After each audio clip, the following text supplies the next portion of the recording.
ಎಲ್ರಿಗೂ. ಇವತ್ತು ನಾವು ಸ್ವಾತಂತ್ರ್ಯ ದಿನ ಆಚರಿಸ್ತೇವೆ ಅಲ್ಲಣ್ಣ? ಹಾ ಹೌದು, ಇವತ್ತು ಆಗಸ್ಟ್ 15, 1947 ಈ ದಿನ ನಮ್ಮ ಭಾರತ ಸ್ವಾತಂತ್ರ್ಯವಾಯಿತು.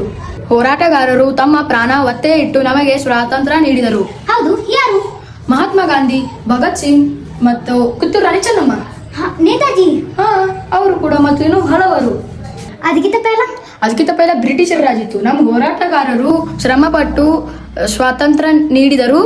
ಅದಕ್ಕೆ ನಾವೀಗ ಸ್ಕೂಲು, ಕೆಲಸ ಅದಕ್ಕೆಲ್ಲದಕ್ಕೂ ಹೋಗಬಹುದು, ಆಟ ಆಡಬಹುದು. ಆಟ ಆಡಬಹುದು. ನಮ್ಮ ಸ್ವಾತಂತ್ರ್ಯವನ್ನು ರಕ್ಷಿಸೋಣ ಮತ್ತು ಸತ್ಯದ ದಾರಿಯಲ್ಲಿ ನಡೆಯೋಣ. ಇವತ್ತು ನಾವು ಒಂದು ಪ್ರಮಾಣ ಮಾಡೋಣ, ದೇಶವನ್ನು ಸ್ವಚ್ಛ ಇಡೋಣ, ಗಿಡ ಮರಗಳನ್ನು ಬೆಳೆಸೋಣ. ನಾನು ಭಾರತೀಯನೆಂದು ನನಗೆ ಹೆಮ್ಮೆ ಇದೆ. I feel proud to be an Indian and I love my country. ಜೈ ಹಿಂದ್, ಜೈ ಭಾರತ್. ಸ್ವಾತಂತ್ರ್ಯ ದಿನದ ಹಾರ್ದಿಕ ಶುಭಾಶಯಗಳು. Happy independence day to all. Vande Mataram. Jawan Jai Kisan.